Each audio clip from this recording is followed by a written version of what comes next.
46 साल पहले जो धीरूभाई अंबानी ने किया वही अब मुकेश अंबानी ने कर दिखाया। 99% लोगों को नहीं लगी भनक।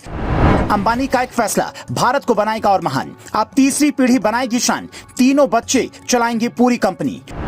5 साल बाद कहां होगा रिलायंस? क्या अडानी, टाटा और LIC का भी कम होगा दबदबा? सुनिए अंबानी का फैमिली प्लान। कभी 500 रुपए लेकर मुंबई पहुंचने वाले धीरूभाई अंबानी आज अगर जिंदा होते तो उनके चेहरे पर क्या खुशी होती। जिस रिलायंस ग्रुप की शुरुआत उन्होंने भारत का मसाला विदेशों में बेचने के लिए की थी, उस ग्रुप के 3 बड़े ब्रांच बन चुके हैं और तीनों को संभालने वाला कोई और नहीं बल्कि उनके पोते पोतियां हैं। 24 घंटे पहले यानी कि 28 अगस्त को जब रिलायंस ग्रुप की जनरल मीटिंग हुई तो मुकेश अंबानी ने देश और बिजनेस के साथ साथ फैमिली प्लान भी सबके सामने रखा, जिससे सुनने के बाद आप कहेंगे मुकेश भाई बिल्कुल अपने पिता धीरूभाई की राह पर हैं। हम आपको उनका फैमिली प्लान पहले बताते हैं, फिर ये समझाते हैं कि 5 साल बाद रिलायंस कहां पर होगी, टाटा, अडानी और LIC कहां होंगे। साल था 1997 का। मुकेश अंबानी की उम्र तब 20 साल थी। धीरूभाई अंबानी ने बेटे को बिजनेस के गुर सिखाने शुरू किए। एक तरफ धीरूभाई अंबानी की उम्र बढ़ रही थी तो दूसरी तरफ मुकेश अंबानी बिजनेस में नए नए प्रयोग कर रहे थे।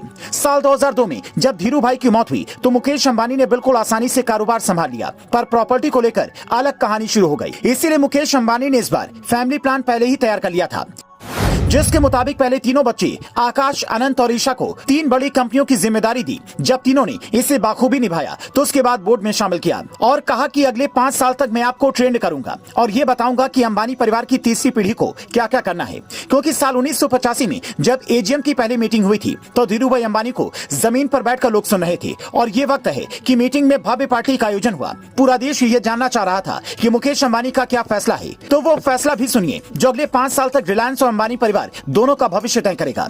जिन AI यानी कि आर्टिफिशियल इंटेलिजेंस के पीछे दुनिया भाग रही है, उसकी इंडिया स्पेसिफिक AI मॉडल जियो लॉन्च करने वाली है, जिससे हर आम आदमी तक AI की पहुंच होगी। जैसे अंबानी ने मोबाइल और इंटरनेट गांव-गांव तक पहुंचाया, ठीक वैसा ही टारगेट यहां भी है।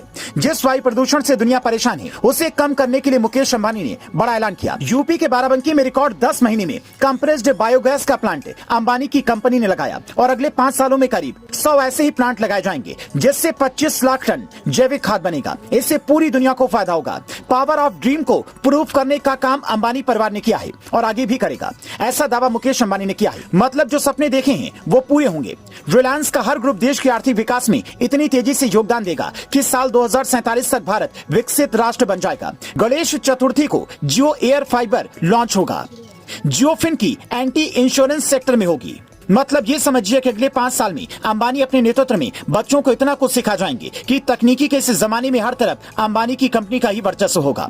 आज टाटा कंपनी के साथ दिक्कत यह है कि रतन टाटा के बाद कंपनी को संभालने की जिम्मेदारी ट्रस्ट की है। अडानी के बाद उनका बिजनेस कौन संभालेगा ये पता नहीं, पर मुकेश अंबानी ने यह साफ कर दिया है कि जो लोग ये सोच रहे थे कि मुकेश अंबानी के बाद बच्चे इतना बड़ा कारोबार संभाल पाएंगे या नहीं, उन्हें सोचने की कोई जरूरत नहीं है।